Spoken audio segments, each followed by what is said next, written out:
Baiklah kakak-kakak, seperti yang telah kita sampaikan bahwa kita akan mendengarkan talk show yang luar biasa ini dari Kementerian Koperasi dan UKM Republik Indonesia.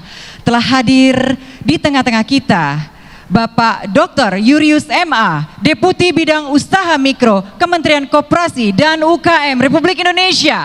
Boleh kita berikan tepuk tangan? Dan juga acara ini akan dimoderatori oleh Kakak Muhammad TB, Kakak Husin Muhammad TB. Terima kasih juga telah hadir di sini, moderator kita. Dan langsung saja kakak, kita sudah ingin tahu seperti apa dan bagaimana paparan program-program dan juga UKM kita bisa naik kelas tentunya. Terima kasih, disilahkan kepada Kakak Husin. Terima kasih banyak Kak Noni. Tepuk tangan yang mulia buat Kak Noni. Bismillahirrahmanirrahim. Assalamualaikum warahmatullahi wabarakatuh. Selamat siang.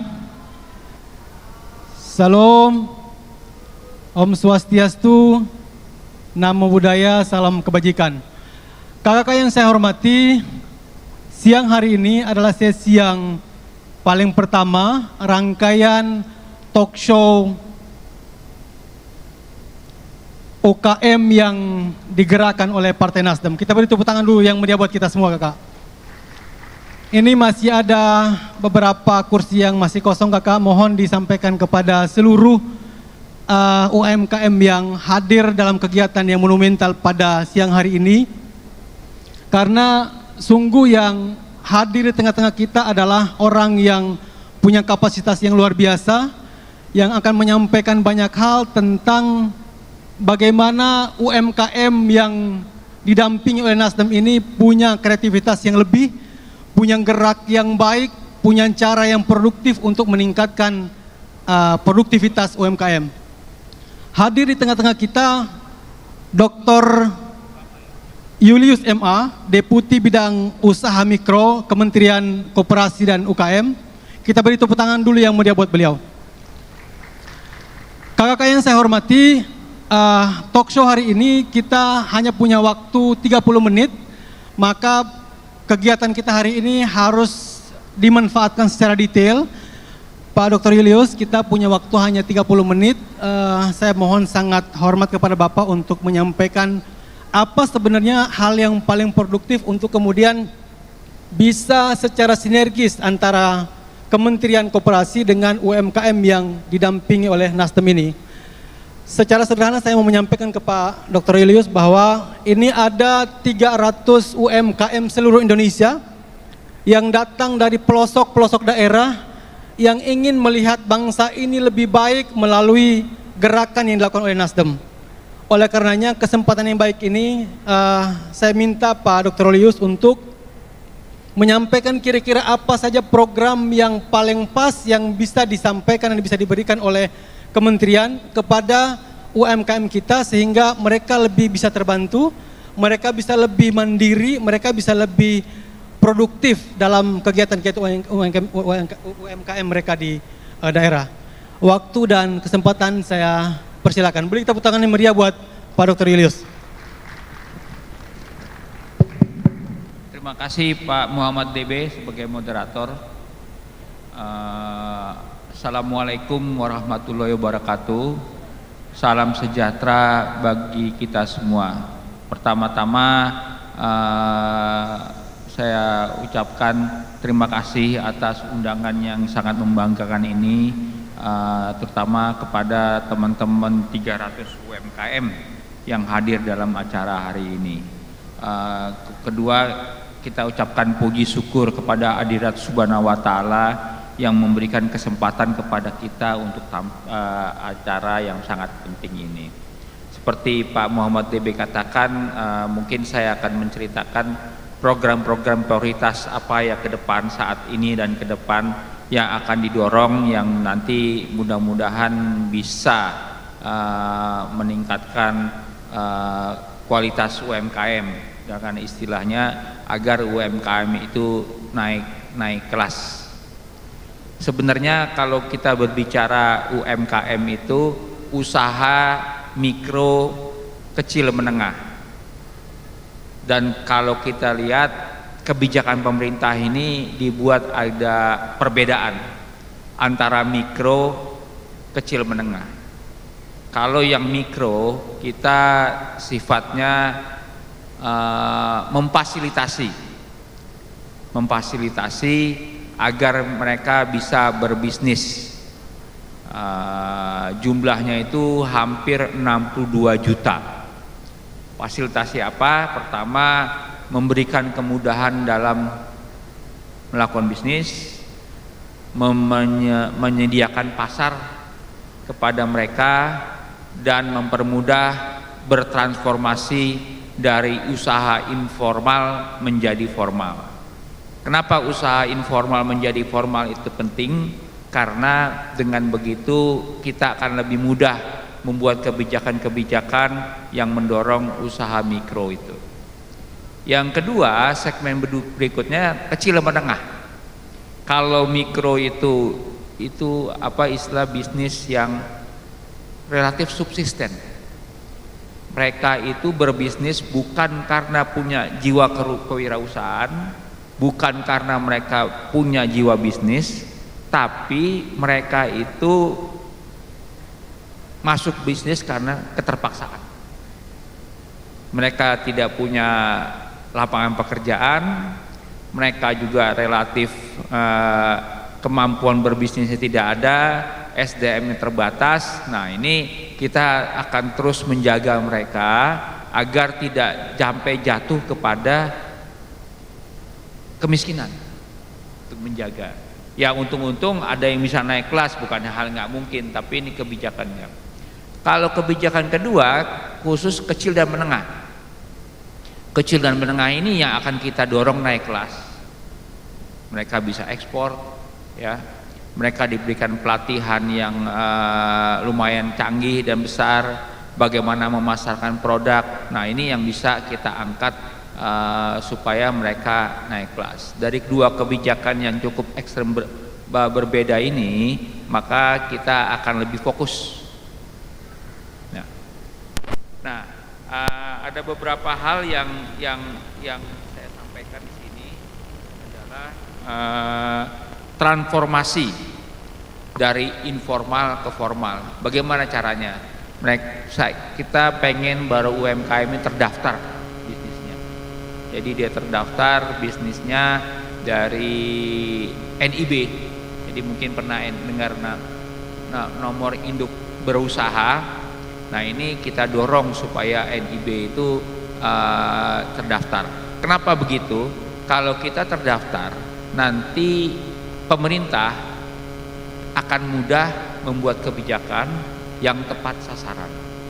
Kalau enggak, kita enggak tahu nih, kalau enggak terdaftar, ini sebenarnya orang ini butuh apa enggak. Nah, ini yang kita dorong apa istilahnya menjadi lebih formal. Dengan formal kita bisa melakukan pelatihan, dengan formal ini kita bisa memberikan bantuan-bantuan seperti BEPUM, bantuan kredit usaha rakyat. Nah, ini, dan kedua, target kita ke depan adalah bagaimana UMKM itu memanfaatkan teknologi. Jadi untung dengan ada teknologi, ada platform saat ini. Sekarang kalau UMKM dulu berjualan agak susah, nah sekarang kita punya platform. Ya, ada platform, kita tinggal taruh aja di platform, ke Lazada, ke Tokopedia. Nah, itu UMKM bisa berjualan itu, ya bisa jualan. Tapi berjualan dan bisa mengambil untung besar. Dengan makanya target pemerintah sampai 2024 ada 30 juta UMKM yang bisa masuk dalam transformasi digital dan e-commerce. Nah, namun ini bukan tanpa persoalan, karena di dalam e-commerce itu saat ini muncul predator yang pengusaha dari luar negeri dan juga usaha besar ini menghambat perkembangan UMKM. Contoh ada pengusaha dari Mr. Hu terkenal itu ya, dia bisa menjual satu jilbab 1.700. Itu sistemnya sistem bakar uang. Jadi bisa dibayangkan UMKM kita pasti kalah ya, 1.700 satu jilbab. Nah, untuk ini kita sedang menyusun aturan-aturan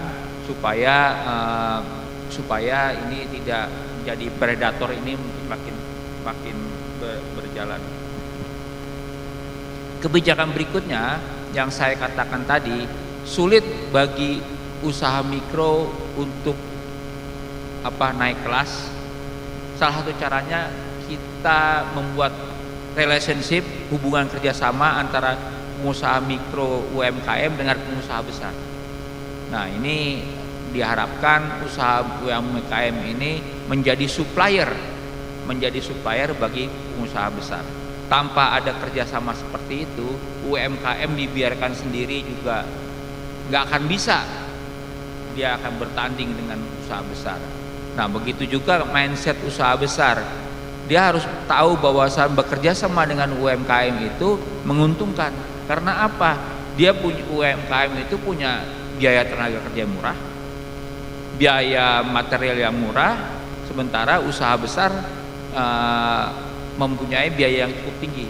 Nah, kerjasama ini kita dorong, atau istilahnya bisnis value chain, bisnis rantai pasok. Jadi makanya banyak misalnya BUMN sudah bekerja sama dengan UMKM, terus di tingkat internasional UMKM juga menjadi pemasok barang-barang bagi usaha besar. Nah, yang berikutnya adalah menumbuhkan wirausaha. Jadi wirausaha di Indonesia itu baru 4%, baru 3,5%. Tahun 2024 kita dorong menjadi 4%. Menumbuhkan wirausaha itu bukan hal yang mudah, karena wirausaha itu nggak semua orang bisa berwirausaha, sehingga kita dorong. Kita harus membedakan antara UMKM dan wirausaha. Saya katakan tadi, wirausaha UMKM itu adalah pebisnis yang istilahnya tanpa direncanakan, karena dia miskin, karena subsisten, tidak ada pilihan, akhirnya mereka berbisnis kecil-kecilan, tapi yang kita pahami SDM mereka sangat terbatas. Berbeda dengan wirausaha yang memang sudah punya mindset berbisnis, sudah mempunyai istilahnya kemungkinan untuk bisa maju, maka kita saat ini sudah keluar perpres terkait dengan wirausaha yang mendorong mereka bisa masuk ke wirausaha yang akan menggiring perekonomian nasional. Karena satu wirausaha kalau bisa menyiapkan tenaga kerja dengan lebih besar, maka dia akan bermanfaat. Jadi kita tidak terlalu muluk yang saat ini masih sekitar 3,5%, kita mendorong menjadi 4%. Karena kalau wirausaha itu kan walaupun kecil tapi bisa menarik tenaga kerja, dan kita tahu barang wirausaha itu, apalagi wirausahanya yang bersifat startup, kita paham Gojek, Lazada dan lain-lain itu bisa menarik tenaga kerja besar. Yang kelima adalah modernisasi ekonomi koperasi. Saat ini kita sedang mendorong koperasi. Koperasi ini kita dorong supaya menjadi off-taker dari barang-barang yang milik UMKM. Nah, ini yang kita dorong, dan koperasi yang menjadi off-taker ini kita dorong menjadi koperasi yang berteknologi. Dan target kita koperasi itu akan menyelesaikan persoalan middleman, persoalan tengkulak. Jadi kalau koperasi itu pemiliknya kan anggota. Nah, itu dia istilahnya mampu bekerja sama dengan anggota-anggotanya. Kalau middleman itu kan individu yang bisa menarik keuntungan tersendiri. Makanya ini peran koperasi di sini sangat didorong agar dia menjadi off-taker barang-barang, karena sistem bisnis saat ini kita bukan menyiapkan bibit, bukan menyiapkan perangkat-perangkatnya, tapi kita harus lihat dulu permintaannya berapa. Jadi gitu, yang dilihat off takernya, permintaannya. Jadi itu mungkin yang bisa saya sampaikan. Saya lebih suka diskusi. Siap, terima kasih Pak Julius. Saya kira beberapa hal yang menjadi fokus yang disampaikan Pak Julius. Pertama soal UMKM, yang kedua soal koperasi. Tapi lagi-lagi kita punya waktu terbatas kakak-kakak. Saya sebenarnya pengen langsung perwakilan saja dari beberapa UMKM yang fokus bahasannya yang langsung gitu loh kakak. Maksudnya bagaimana UMKM dengan kementerian supaya apa-apa yang dihadapi oleh UMKM langsung diselesaikan, bagaimana caranya, prosesnya seperti apa, lalu kemudian penyesuaian tentang aturan yang dijelaskan Pak Julius tadi. Jadi itu kak ya, saya pengen dialog saja lebih baik gitu. Ada beberapa perwakilan, ini ada 2 orang di tengah gelap. Monggo kak. Simple pertanyaannya, sederhana saja, apa saja kebutuhan, monggo kak, silakan. Ada 2 orang di tengah ini.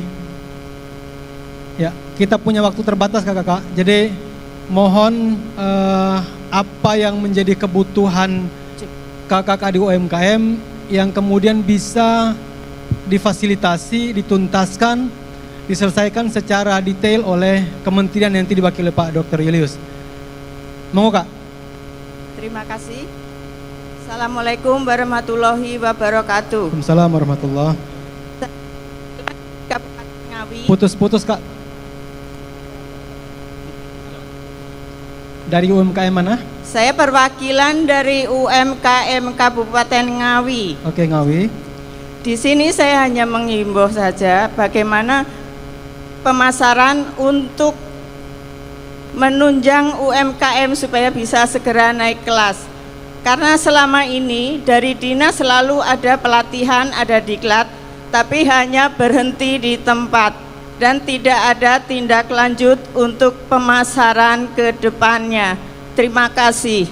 Terima kasih kakak. Satu lagi kak. Monggo.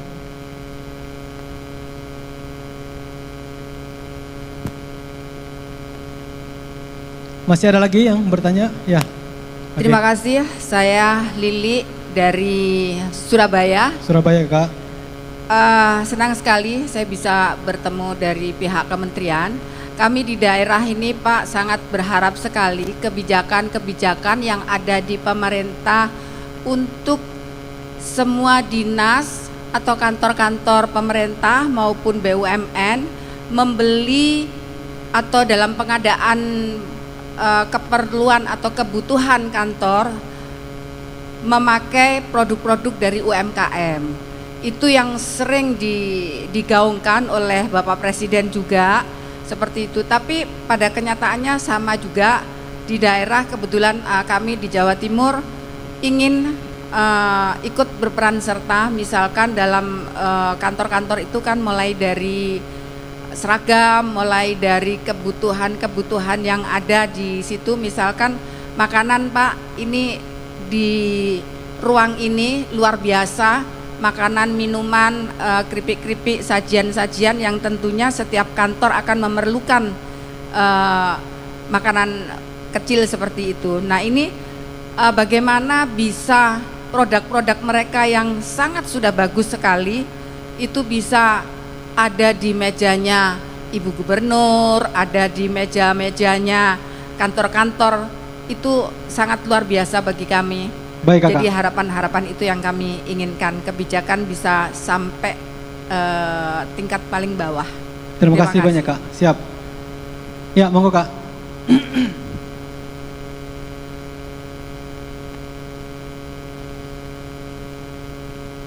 Ya Pak. Tes. Terima kasih Pak. Nama Priyono dari Gemuruh Nasdem Pak.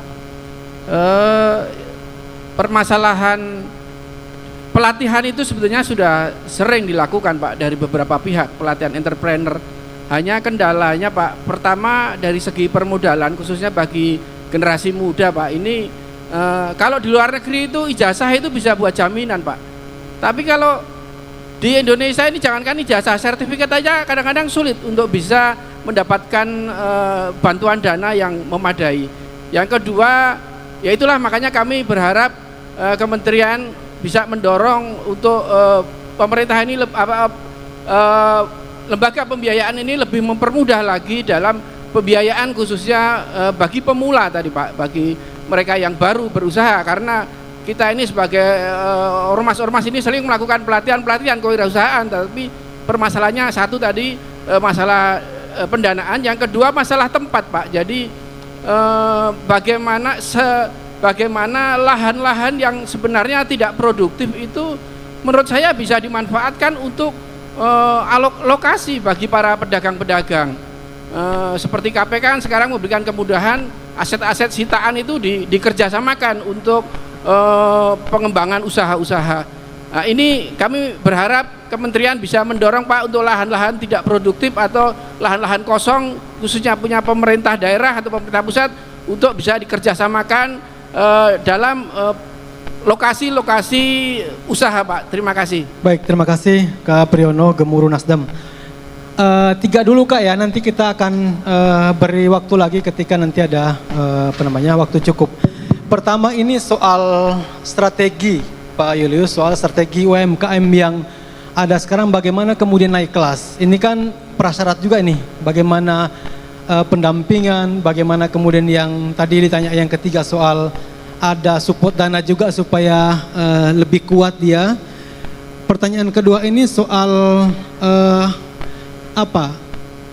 pemerintah itu ada kemauan untuk membeli produk yang dalam negeri, misalnya di kantor-kantor gubernur dia pakai kain yang punya UMKM setempat misalnya, lalu kemudian kayak bunga-bunga dia pakai juga dari masyarakat setempat yang punya UMKM, lalu kemudian anggaplah kotak tisu misalnya atau kursi misalnya yang memang dimiliki oleh masyarakat setempat. Nah, kebijakan kayak begini kira-kira ada nggak sih yang bisa dilakukan oleh kementerian dalam rangka ya menguatkan dinas-dinas di daerah ini untuk kemudian bisa mendampingi UMKM daerah supaya dia bisa lebih berkembang? Saya persilakan, Kak. Oke, terima kasih Pak Moderator. Pertama, ini pertanyaannya Ibu dari Ngawi. Memang benar selama ini kebanyakan pelatihan dilatih setelah itu bubar. Nah, sekarang dalam beberapa tahun terakhir ini metodenya sudah dirubah. Bukan hanya pelatihan tapi pendampingan. Pendampingan dari mulai teoretikalnya, cara berbisnisnya, dan juga kita mengantarkan ke mereka misalnya bagaimana masuk ke Pemda, bagaimana berbisnis langsung secara dengan pengusaha besar.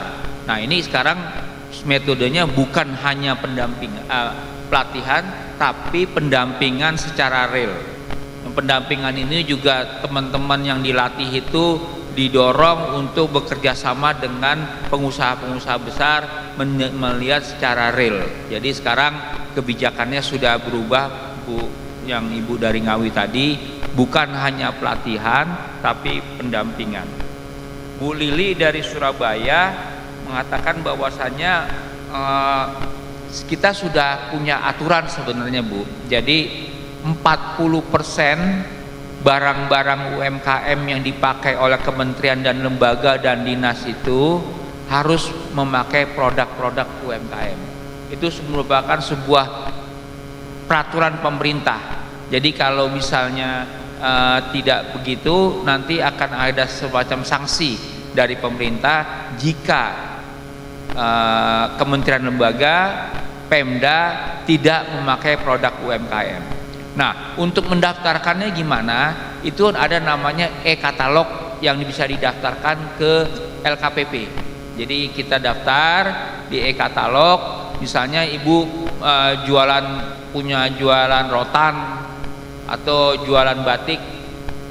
Nah, nanti itu akan dibeli oleh para di kementerian dan lembaga. Banyak produk-produk yang bisa Ibu sampaikan di e-katalog tersebut, dan syaratnya pemerintah menyarankan kementerian lembaga harus wajib menerima barang-barang tersebut 40%. Jadi sudah ada aturannya, yang sehingga mungkin nanti kita dengan Nasdem sama-sama mensosialisasikan itu.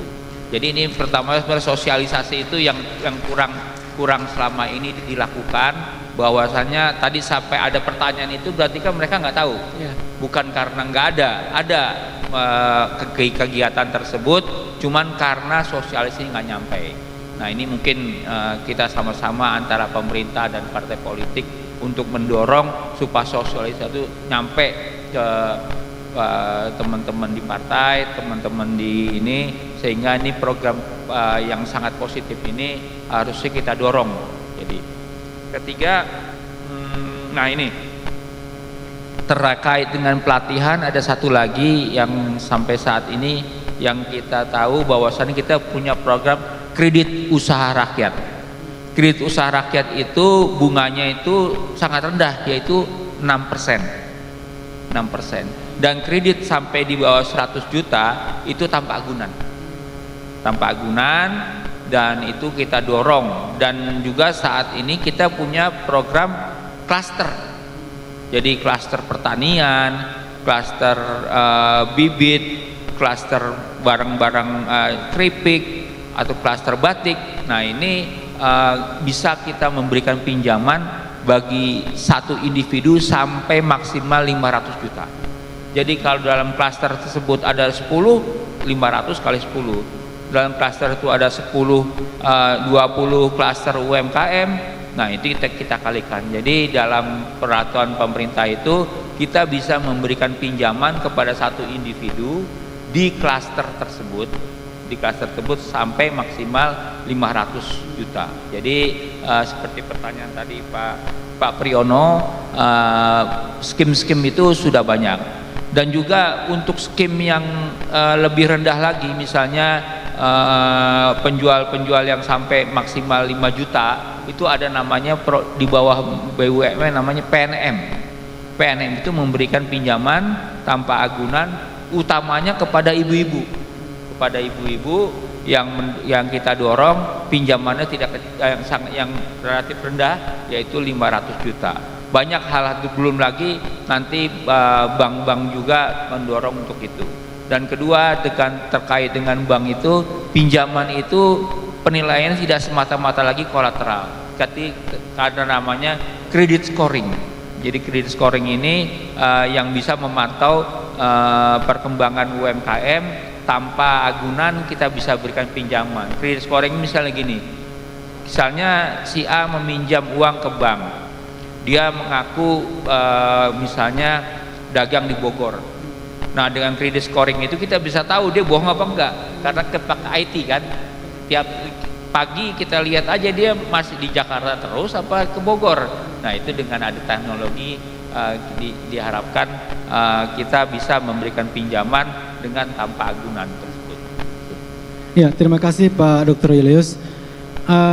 Mungkin ada banyak lagi pertanyaan, tetapi kita punya waktu singkat. Begini Pak Dr. Julius, saya kira terkait dengan UMKM yang paling mendasar itu sebenarnya bantuan untuk mereka. Maksudnya detailnya itu kira-kira bantuan dari Kementerian Koperasi dan UKM ini apa yang bisa dibantu oleh UMKM yang langsung misalnya dari kementerian, supaya mungkin kakak dari UMKM kan belum tahu bagaimana ada bantuan apa saja yang di UMKM secara detail ya, maksudnya apa aja sih bantuannya, supaya sekarang ini kalau misalnya masih sendiri dia pengelolaan UMKM-nya, sekarang dia setelah mengikuti kegiatan hari ini ada kementerian ini, minimal ada dana entah sepeser, 2 peser, 1.000, 2.000 yang ada di kementerian yang langsung diakses oleh UMKM. Ada nggak sih kira-kira kayak gitu? Ya, pada saat COVID itu ada namanya bantuan presiden untuk mikro, BPUM. Nah tahun ini tidak ada karena kita merasa UMKM itu sudah mulai menggeliat. Tapi dengan adanya krisis ekonomi mungkin ada bantuan. Jadi waktu 2 tahun lalu kita kan ngasih bantuan satu orang mikro itu sampai 1,2 juta. Sekarang ke depan kita lihat situasinya. Dan kedua, tahun ini ada 3 kegiatan yang langsung, yaitu BLT. BLT yang langsung diterima oleh UMKM tahun ini. Ya, Setelah itu bantuan BSU. Jadi BSU itu kepada pegawai-pegawai UMKM yang terkena PHK. Itu ada uangnya.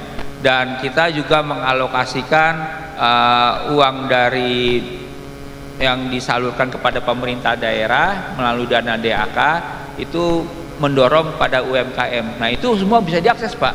Langsung. Ya, jadi saya katakan lagi, kebanyakan program-program pemerintah informasi nggak nyampe. Sepakat. Nah, jadi kita minta bantuan dorongan dari teman-teman karena biasanya partai politik itu lebih dekat kepada masyarakat. Nah, itu kita sampaikan. Nah, karena nggak nyampe, karena ada Pak Yolius ini, supaya nyampe itu kayak mana? Siapa yang kita kontak ini di kementerian itu supaya ini bisa terfasilitasi nih, ya kan? Bisa. ya. Ini kadang-kadang karena banyak program, tapi di kementerian kita nggak tahu siapa yang mau kita kontak, siapa yang mau kita hubungi supaya program ini bisa jalan. Mau saya begini, Pak Yolius, jadi mungkin saja ada banyak program di kementerian, tapi informasinya nggak nyampe ke kader-kader kita di daerah misalnya. Maka butuh siapa sebenarnya PIC yang ada di sana, yang kemudian teman-teman setelah di sini minta kontaknya, kita komunikasi. Selama dia masih terus berusaha, ya komunikasi ini terus berjalan. Saya kira itu penting, Pak Yolius. Jadi informasi itu ada dua. Sekarang kita sudah banyak zaman teknologi. Bapak-bapak bisa buka web dari Kementerian Koperasi dan UMKM. Di situ ada pelatihan, ada pendanaan untuk koperasi, itu lengkap. Jadi kalau istilahnya zaman sekarang itu bapak-bapak ibu nggak perlu ke kantor kita juga bisa. Nah, kedua, kalau kontak itu di sana ada sekitar 4 deputi. 4 deputi. 1 mengurusi mikro, 2 mengurusi kecil menengah, 3 mengurusi kewirausahaan, 4 mengurusi koperasi. Nah, itu bapak bisa kontak. Nanti di situ ada namanya, langsung kontak saja. Jadi ada 2 pendekatan, melalui langsung juga bisa bertanya, juga melalui istilahnya melalui online juga bisa, dan juga misalnya butuh bantuan mau pameran atau pelatihan kita bisa berikan secara online maupun offline. Nah, biasanya banyak tuh dari Pemda minta kita memberikan pendampingan dan lain-lain. Jadi untuk ini memang begini, Pak, kita punya banyak program tapi nggak nyampe. Tentunya sosialisasi harus kita dorong, tapi juga Pemda atau partai politik juga mendorong bapak-bapak ibu ini supaya aktif bertanya. Ya, aktif bertanya. Nah, ini yang bisa dilakukan oleh teman-teman, aktif bertanya, aktif mendorong mereka untuk ini. Kadang-kadang kita juga agak kesulitan misalnya melakukan pelatihan nih, orangnya di mana nih gitu. Terus mau melakukan pasar rakyat misalnya, nah ini juga kadang-kadang terbatas. Ya, jadi kayak kemarin kita TNI AD mau melakukan bazar, nah mereka datang ke kantor untuk minta bantuan dan lain-lainnya. Jadi saya pikir kita tidak membatasi bantuan kepada siapa-siapa, partai mana, yang penting untuk kepentingan UMKM kita dorong. Siap, terima kasih banyak Pak Yolius. Yang pasti setelah kegiatan ini teman-teman atau kakak yang UMKM bisa kontak dari 4 deputi tadi itu, Kak, ya, melalui bisa juga melalui anggota DPR kita atau langsung datang ke kementerian. Jadi itu garansinya Pak Dr. Yolius. Saya kira terakhir Pak Dokter, kesimpulan dari Bapak terkait dengan talk show kita hari ini tentang kegiatan hari ini, bahwa Nasdem menjadi mitra yang paling keren dengan kementerian untuk terus mendorong kegiatan-kegiatan yang basisnya adalah basis peningkatan UMKM masyarakat kita. Saya kira kesimpulan dari Bapak. Kesimpulan saya gini, kita kementerian tuh banyak program UMKM, tapi nggak nyampe kemana masyarakat. Nah, kesimpulan saya, kita bersama-sama Pemda dengan partai-partai politik, kita berbuat kegiatan positif agar mereka tahu. Jadi seperti tadi ada pertanyaan, gimana caranya supaya barang-barang kita masuk? Itu sudah ada peraturannya, Pak. Sudah ada peraturannya. Sebenarnya karena ketidaktahuan informasi aja. Terus tadi dari Pak Priyono mengatakan bahwasannya pendanaan itu sulit. Sebenarnya enggak, ada juga, ada. Kita banyak pendanaan dari BUMN, pendanaan dari kredit usaha rakyat tanpa agunan, terus dari PNM yang tanpa agunan. Itu hanya adalah persoalan ketidaktahuan informasi, bukan itu. Ya. Itu aja, Terima Pak. kasih Pak Dr. Ilyus. Prinsipnya bahwa Nasdem ingin melakukan yang terbaik, sekali lagi mendampingi masyarakat, dan itu dipesankan dan diajarkan oleh Ketua Umum kita Pak Surya Paloh. Sekali lagi terima kasih banyak Pak Dr. Ilyus atas kehadiran di sini. Mudah-mudahan sehat selalu, dan ya mudah-mudahan mitra kerja kita bersama ini terus berjalan, dan mudah-mudahan UMKM kita lebih kreatif dan inovatif. Terima kasih banyak Kakak. Sekali lagi ini masih ada talk show berikutnya di perdagangan. Sekali lagi terima kasih banyak. Salam hormat buat semua. Saya kembalikan ke Kakak Nonik atas nama moderator. Terima kasih. Saya akhiri ya penyerahan plakat dari DPP Partai Nasdem yang diserahkan oleh Kakak Wibi. Ya, ya, Kakak Wibi, saya persilakan untuk menyerahkan plakat ini kepada narasumber kita pada siang hari ini. Sekali lagi atas nama moderator mengucapkan terima kasih banyak pada Pak Dr. Ilyus atas kehadirannya. Semoga sehat walafiat. Ya, kita beri tepuk. Cek. Ya. Kita Terima berikan kasih banyak. Ya, oke. Terima kasih kasih. banyak Pak Wibi. Ya. Silahkan kita Yes. abadikan momen ini.